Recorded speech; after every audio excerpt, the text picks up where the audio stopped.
Hi, I'm Brandon. I'm Jose. We're from the band Incubus. And you're watching Live in Limbo. I wanna know, how is it you do it when you land on your feet?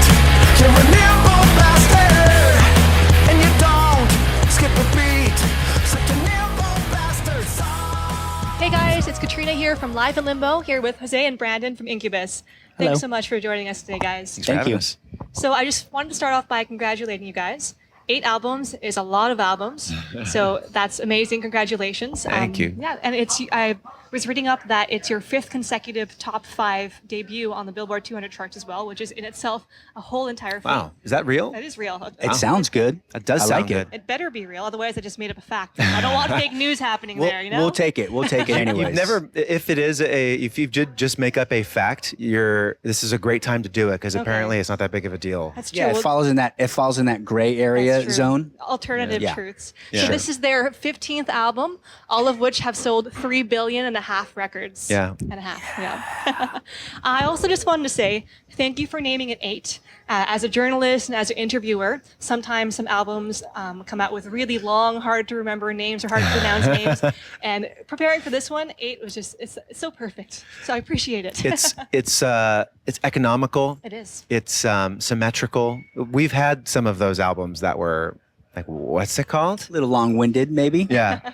And there's nothing wrong with that either. But it's good you It's can true. have a juxtaposition now. Yeah, Yes, we, yes. we wanted something we could remember too. Well, everybody wins in that case. Exactly. And it's a great album, so thank you for putting Thank that you. out. Thank you. There's one song in there in particular that I really liked. It was a bit different than the others. It was called When I Became a Man. What's the story behind that one? There has to be a story. There is a story.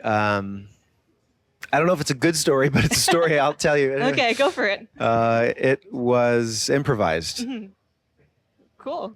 Great story, man. Yeah. Yeah. So did you know the mic was on, or how did that happen? The mic was on. We had spent the afternoon in a very small studio with like a revolving instrument setup happening and one hot microphone. Yeah. And we spent the afternoon playing instrumental improvised interludes, but we were trading instruments and we were just going around and seeing what would happen if we do little weird creative exercises like that sometimes. There's a track on the record. It's the second to last song. It's called Make No Sound in the Digital Forest. That one is also improvised, and that was a product of us trading instruments. Interesting. But When I Became a Man, that's me singing, and that's Chris on the keyboard hitting like a random sequence on his Mellotron.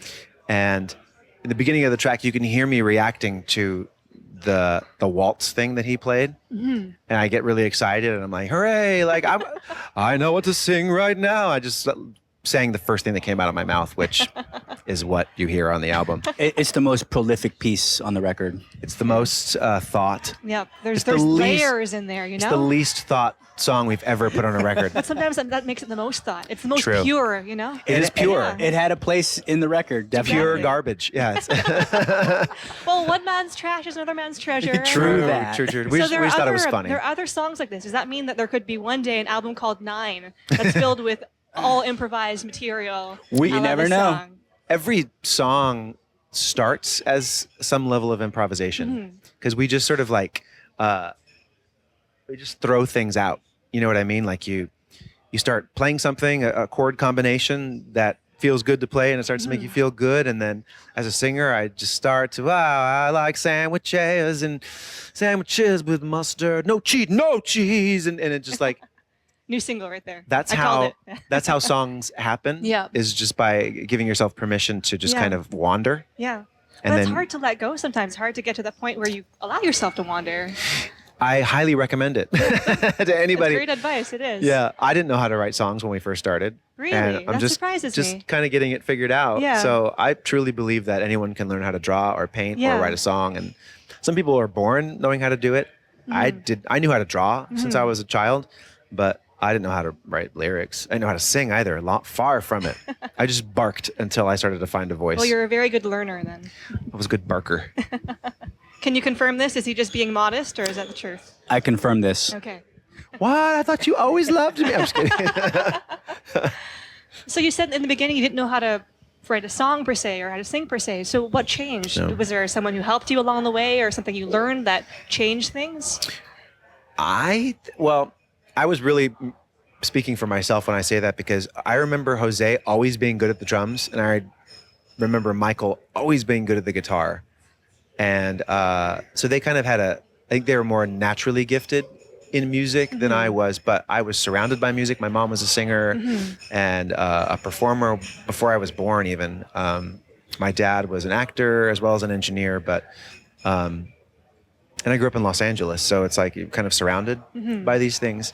And I remember first going to concerts in the 90s and seeing people and watching them doing what they were doing and being kind of fascinated at the process of how did you arrive there? Yeah. Where did you start? How did you get there? And so one thing I've always had in droves is tenacity and patience. So, and I've It's a killer combination right well, I've there. watched from being an artist, as I'm sure you can attest to as well, like you start drawing something and you're like, no, and you erase it and you keep going, you keep going, you keep going. Or with skating, you're practicing on a finite surface. We grew up surfing and skating, and you can see your progression.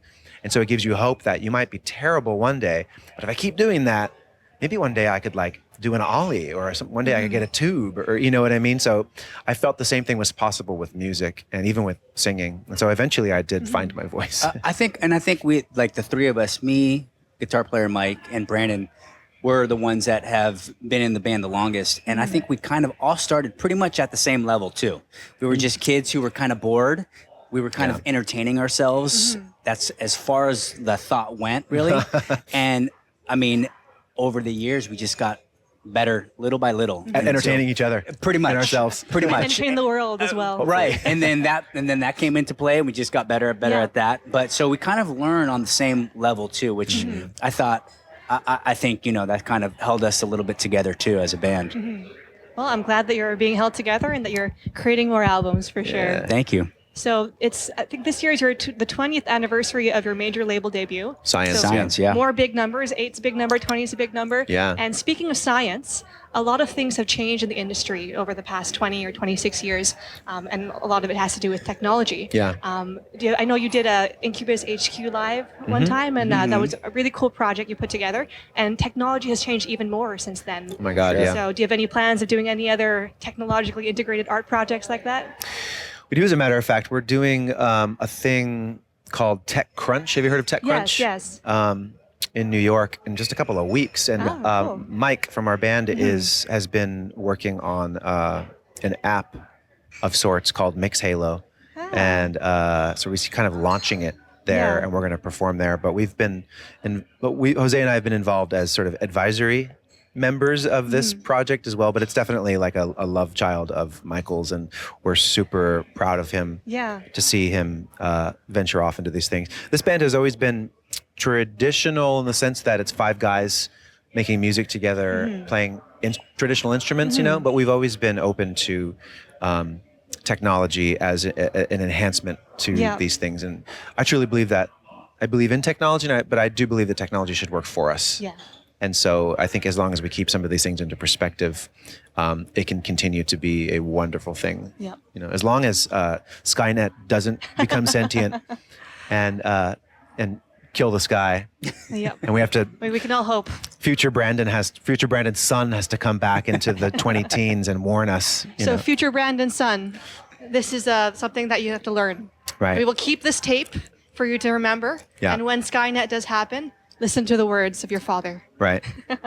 So on that note, I just want to thank you guys for joining us today. Hopefully there'll be more albums to come with even more improvisations and less Skynet. Yes. But we really appreciate you taking the time today and look forward to your show in Toronto on July 22nd. Thank you so much. Thanks so much, guys. Cheers. Katrina from Live in Limbo. Have a great day, guys.